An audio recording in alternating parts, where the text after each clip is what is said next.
Hi there, this is Aaron. Today is Monday the 6th of April and it's day 8 of 2015 on the allotment. Today is absolutely glorious and I've spent quite a lot of time here over the bank holiday weekend because there was a lot to be done. Last weekend I got a phone call from a company called Compost Direct that said that some compost that I'd ordered was now ready, and so I came up here to see how they were getting on. Well, this is the delivery from Compost Direct, and I have to say that was the most unhappy delivery man in the world. He didn't really want to take it up to the plot. He's just left it here, and for some reason he'd never delivered to an allotment before and didn't know what it was. So what I've got to do is to shift it. Well, once the compost was delivered, it was a case of moving it. So that's what was Friday's job, and that was the first time I could get here to do it. It was a pretty Herculean task, really. Well, as you can see, attempts to move the compost were somewhat thwarted at the first attempt because, quite literally, the wheels came off my barrow. And try as I might, I couldn't fix it. I mean, everything was rusted through. I mean, it's just seen better days and is coming to the end of its life. So, during the week, we had this delivered. Now, this is a Chillington Camden classic wheelbarrow. It is apparently a British classic design. And, I mean, with a description like that, I just had to have it. So that got delivered during the week. I've brought it up here now. We've got the first pile of compost in it, and we're ready to start shifting. Wish me luck.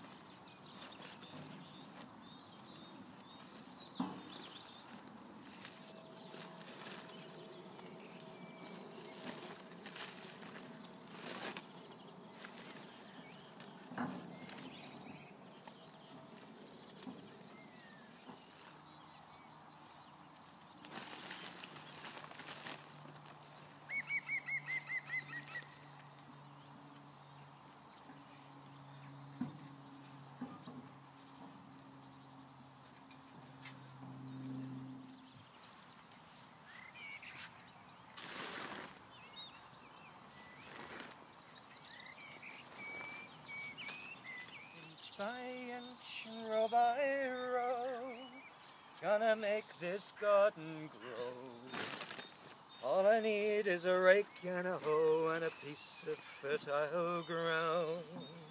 Inch by inch, row by row, someone bless these seeds I sow. Keep them safe and warm below, till the rain comes falling down.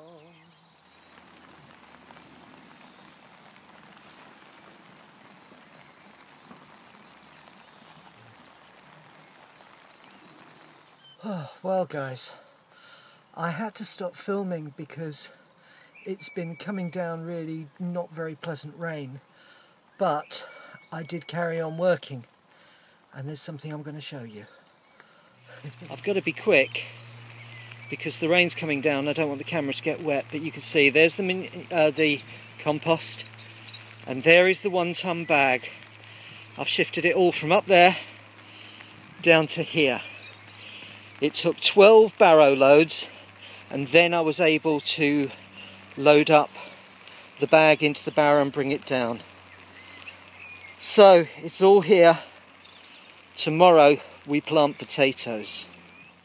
So that brought us round to Saturday, and with the compost moved, I could start to plant some potatoes. I've come up to an end of the plot that I don't normally come to. As you can see, there's stables. People actually keep horses here. But round the end here you can see that there's also a yard where the horses are let out to get some exercise. But you can see here, this is where they've been mucked out. Now this is fairly fresh, but still sort of quite old. But if I bring you round to the left now, you can see, now I'm told that this is possibly 10 and maybe even 20-year-old horse muck. This is the biggest pile of it that I've ever seen, and it's completely free to all of the gardeners.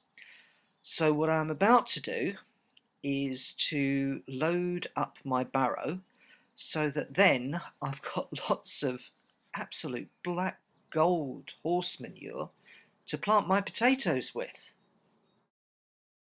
So here we are, now we're ready to plant the potatoes. And what I've got is, in the blue container I've got some chicken manure that I used last year.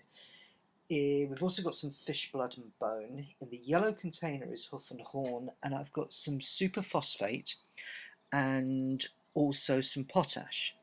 Now superphosphate is high in phosphorus, potash is high in nitrogen, and hoof and horn is high in potassium, so that's NPK, that's hitting the three things it needs. So what I'm hoping is that I've created the perfect cocktail. But I was talking to Dan about this, and of course, you know, we all know how clever he is, and he was saying it's really easy to overdo this. So the trick is whether or not I can, you know, underdo it to do a good job and give them enough without giving them too much, because it could all go wrong. So what we're going to do is we're now going to use this little cocktail, small measures, for the first of my first earlies, which is the Maris Bard, as you see here.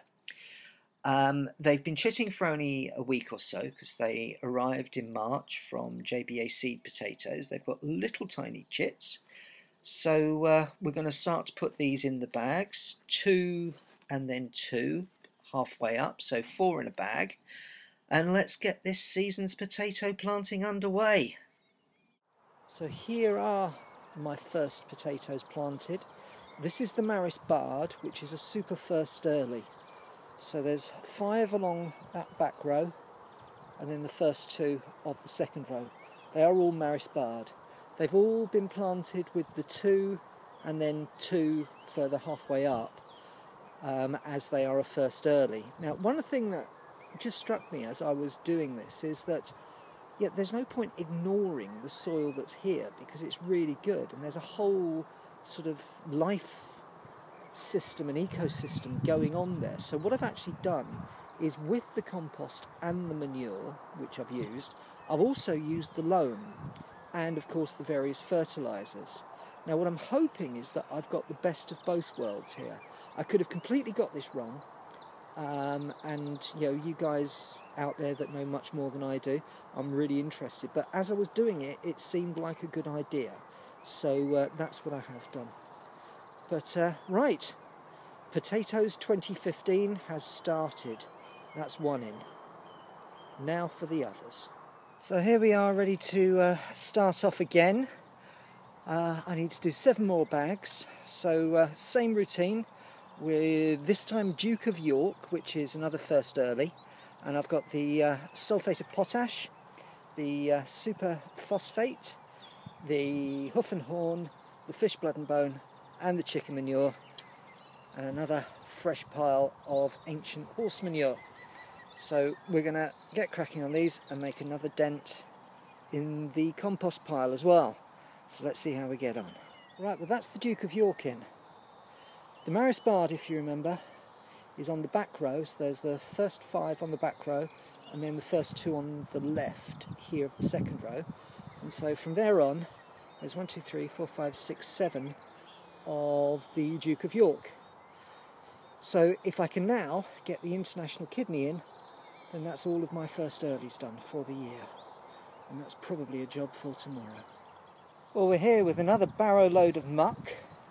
I've got all my other fertilisers, and over there are the international kidney, which are my last set of first earlies to get going. So that must mean we're off again. Now, This horse muck, I mean, it is absolutely as black as pitch. Yeah, it is soil. I remember speaking to Chris at the Edible Garden Show when I told him that some of this stuff was here. And he said, well, if it is that old, you can plant straight into it. I'm beginning to wonder if I might do a couple of experiments with some of the bags, so that I just put a mixture of loam, which is teeming with life, and this horse manure in it, to see if that provides a kind of growing environment that the spuds will like, because this stuff really does look as if it's gold. I'll give one a go. Not necessarily the international kidney, I might wait for the main crop and the sarpomeras, but I think it's definitely worth a go. And that's it. That's the international kidney in. I couldn't continue the row, of course, because the heap of compost was in the way. So the international kidney is actually these 2 rows of 3 and one behind it.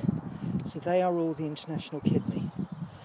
Now, looking at that, that's 1, 2, 3, that's 21 bags, each with 4 potato seeds in each bag, 3 varieties that are all first earlies. Clearly that is too many of one variety, and this is a mistake that I've made. I didn't need the Duke of York, and I probably didn't need the Maris Bard. International kidney is my favourite first early, and this is the 3rd time I've grown it, so I should have stuck to that and then also put in my 2 second earlies. But I haven't. I've now got to figure out where on earth I'm going to put my 2 second earlies, because in the allocated potato patch there isn't room. So something for me to think about. And that really brings us through to today now. So I've got some potatoes in, digging that manure out. I mean, it's like digging peat. It's amazing stuff. I'm really interested to see how things grow in it. So yeah, really pleased to have that at my disposal. It could be a magnificent fertiliser. So we'll have to see how things work out. Well, what I haven't done so far is to show you both things at home and here at the allotment. So first of all, let's take a look at the seedlings. Let's start with the peas, because these have really come on. Not all of them have germinated. I think I showed you that last time. But the ones that are there are ready to be planted out. So that's something that if I don't get a chance to do this weekend, it's definitely got to be next weekend. I'm not sure whether to plant these marigolds out now or wait a week. I think I'm going to wait a week, because I think it's going to get brighter and warmer. And at the moment, whilst they've got true leaves, I don't think they could survive frosts. Oscar doesn't think so either. Same with these marigolds in here. I think next weekend it's time to put those out as well. Now, my poor carnations, they're looking very flat, and there's a reason for that. It's because they've been sat on. I'm going to put these out next weekend as well, because if I keep them in here, they're just going to get flattened again. So sooner they go out and see if they've got a chance, the better, I think. But yeah, it's time to be going to see if they can stand on their own 2 feet without the harshness of cat weight on top of them. You might remember last year I waited and waited for my leeks until they were pencil width. I think these leeks, because everything I've seen of leeks suggests that they are really hardy plants. So I'm going to try and put these out as soon as possible, and we'll see if they survive. These are the brassicas, and they got sat on as well. Bit of a shame really, I never have any luck with brassicas. But I'm going to do the same thing, which is to get these in as soon as I possibly can. Obviously these have also got to be netted, and we'll see if they survive. Now, these are carrots. They're starting to look like proper carrot leaves, so thank you to everybody that confirmed they were carrots. I really appreciate it. I think it's time for these to be out next weekend as well. So there's going to be quite a lot of planting done. You've just got to take one look at these chilies to see that there's got to be planting done. I've got larger pots, I just need to get down and do it. And it's the same really with my tomatoes that are really starting to make their presence felt as well. Everything needs to be potted on here. There's quite a lot there that's getting ready now, and it's wanting to be potted on and in some cases planted out, so I'm going to be watching that quite carefully. The one thing I haven't done is to show you what's happening here on the rest of the plot. Well, standing at the top of the allotment, and you can see that what I described as my late rhubarb is actually starting to come through. I'll show you the early rhubarb in a second, but this is certainly starting to get a bit of a move on. So it'll be time for rhubarb in a month, 6 weeks. Now this is amazing. Cheeky has really done himself proud here. Look at that rhubarb. That rhubarb is ready, and I'm going to be taking some home with me. And just in front, thank you Ian, and I think Bill as well, for identifying this as chives. I've never grown chives, so I didn't really know. But yep, I certainly will bow to your better judgment. And so we've got some chives here. This is something which really pleases me. These are, well, this one is a red currant, the other one is a white currant. And I brought these up from the other plot, and I thought they might be dead. But if you can see, they're both just starting to get a bit of green on them. So they're going to come back to life. I need to get these planted in the ground, but that will be wonderful because I know what variety these are, and if I can nurse them through and make them strong plants, get some lovely currants from those. Down here the garlic is starting to make its presence felt, growing up, so we've got some garlic growing. That pleases me a lot. Now you can also start to see that the comfrey is starting to look like comfrey, so I can make out what is and what isn't. There's a load of stuff here that I'm not sure what it is, and I'm of a mind to dig it out. If anybody recognises this, then please do tell me. I want to keep the comfrey, but try and get rid of everything else in here that I don't want. Nothing's been planted in here yet, but I've got the ground ready. And this one here is my bean bed, and this one here is my pea bed. Now some of the coir that was in the compost bags I've sort of raked in, so that, and I'm just going to add some manure, and then I think it's ready to plant out the peas next weekend. Continuing down, you see the currants that are here, they're all looking quite green, they're all coming back to life, so that's wonderful. Well, what we're doing is going through the bags from last year, because there's really good compost in there, and that's going to look absolutely gorgeous for the beans and the peas. So going through that, and I've inadvertently found my last bag of Golden Wonder for last year.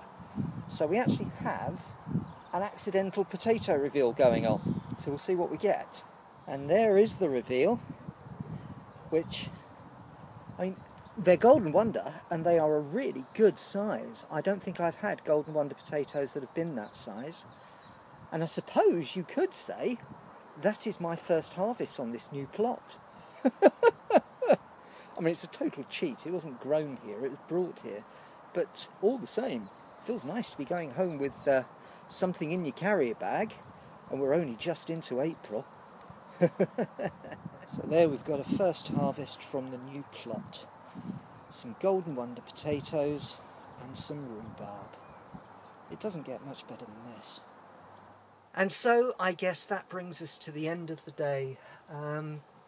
It's beautiful sunshine. It was horrible on Friday and it's got progressively better through the weekend. So I'm really pleased to be here.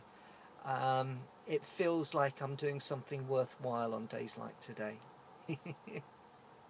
Thank you very much for watching, and I'll see you next time on The Allotment.